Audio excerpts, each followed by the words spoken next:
So that brings us to the last panelist that we have with us. Please put your hands together for Ms. Shivani Kumar, the General Manager with BSES Rajdhani.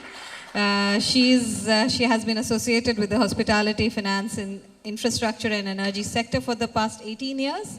And presently she is working with BSES Rajdhani as General Manager Customer Care. She's also a BRPL participant in the USAID funded Engendering Utilities program, which focuses in improving and building capacity to implement gender equality interventions in the workflows. Over to you, Shivani.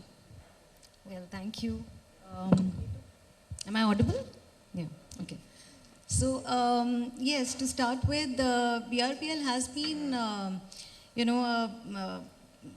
gender inclusive organization, but we thought we would, collaborate with USAID in their Engendering Utilities program to give it a more strategic approach, because doing some interventions here and there would not bring in so much of impact rather than having a strategic approach. So, in this area, what this program is that we have it as three-pronged approach. We have basic best practices, which is internationally valid.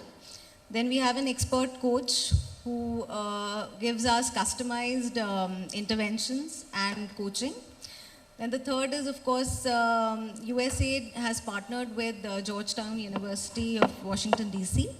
And the participants get, they do a course of a year, which is called Gender Equality Executive Leadership Program. So it's a 360-degree approach that we have.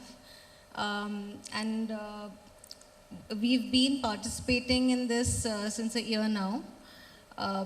With this, we've had some basic baseline which we have understood where we stand right now, which of course is not very encouraging as other utilities.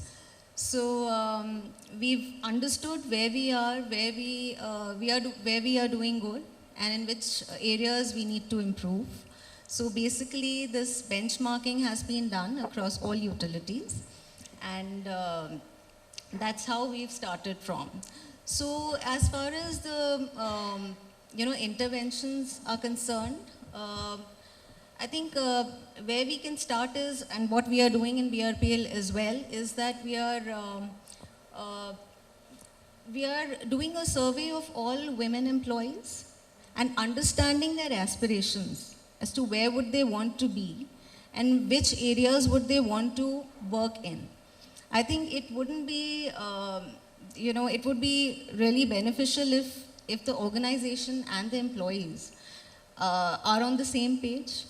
And we, as employers, also understand what our women are looking at, what careers are they focusing on, and where would they want to go.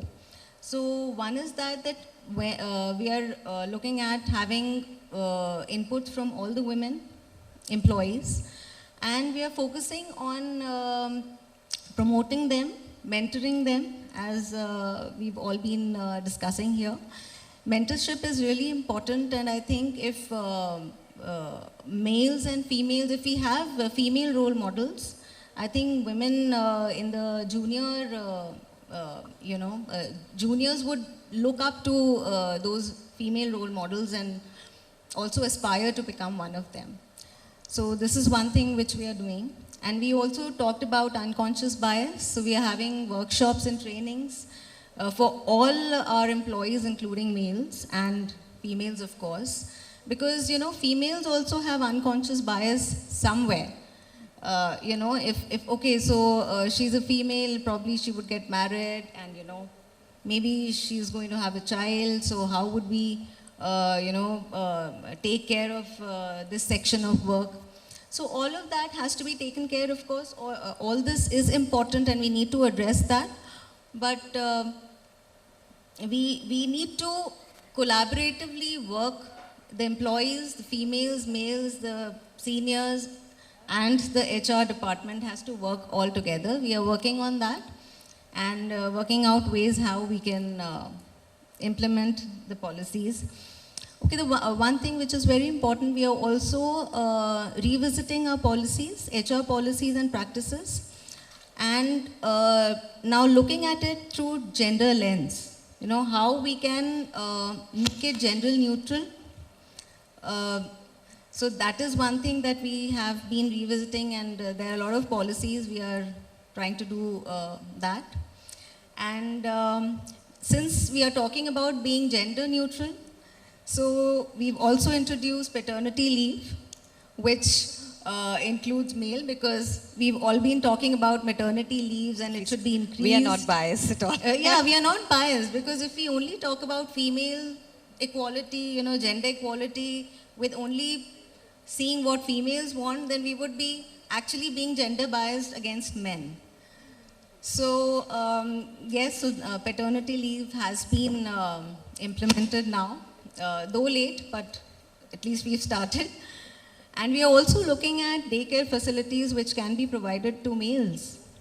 You know, there are males in the organization, they have smaller children. Probably they would require, probably their wives are out because they are working, they have to go out of station for work. What does the man do?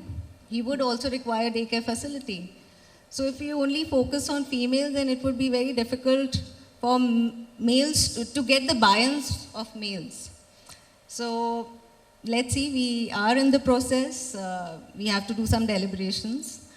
So that is also one of the initiatives that we are planning to take. And of course, we've also implemented a workforce committee. We have a steering committee, and we also have a workforce committee who would look at all these interventions, how we can implement new policies, and how we can also implement international best practices, you know, looking at other utilities. So that is what we are planning to do. Thank you so much, Vani. I think some of the great initiatives you are taking, and it's good to hear from the women as to, you know, what they aspire to do and the way they want to be, and the policies are made Absolutely. around to meet their aspirations in the organization.